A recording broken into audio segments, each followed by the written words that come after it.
Concernant l'article 2, c'est une complicité du législateur qui facilite avec cette loi unique au monde, ça n'existe dans aucun pays au monde d'avoir une prescription sur un bien. Donc c'est l'atrocité législative.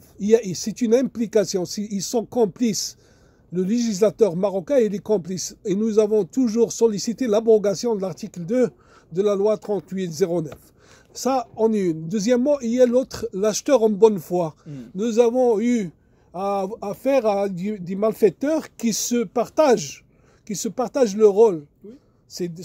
On les a retrouvés dans différentes spoliations en Casablanca.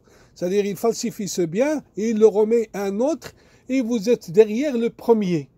Et le deuxième, il est acheteur en bonne foi et le vrai propriétaire. Parfois, c'est le troisième et le quatrième. C'est le troisième et le quatrième. Ils achètent des pauvres gens et ils leur attestent ça.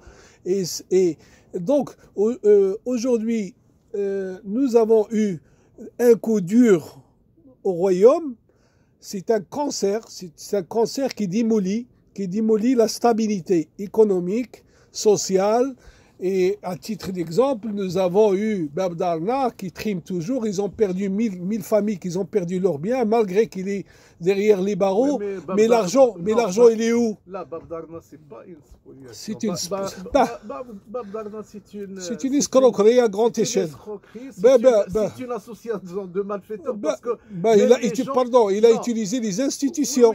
Il a utilisé l'intérieur, il a utilisé le ministère du tourisme, il a utilisé le ministère du commerce extérieur, il a utilisé, il est passé. J'entends bien, mais les uns et les autres, les uns et les autres des personnes ou des institutions impliquées n'ont pas les moyens de faire des enquêtes elles-mêmes. Non, pardon. Oui. Il y a une responsabilité morale, par exemple, quand on émet, des pubs sur des chaînes, on appelle les Marocains du monde à venir acheter quelque chose dont il n'aimait pas le propriétaire du titre. Mais je vous dis que cette histoire n'est pas terminée, parce que rien que cette année, on a eu 3 témoignages de personnes qui étaient concernées par cette histoire de Bab Darna, qu'on appelle spoliation ou arnaque. Il y a plusieurs Exactement. Mais on aura l'occasion de D'accord.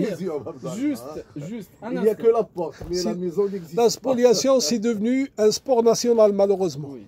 Et il y a un auditeur qui ne doit pas non plus pousser des coups.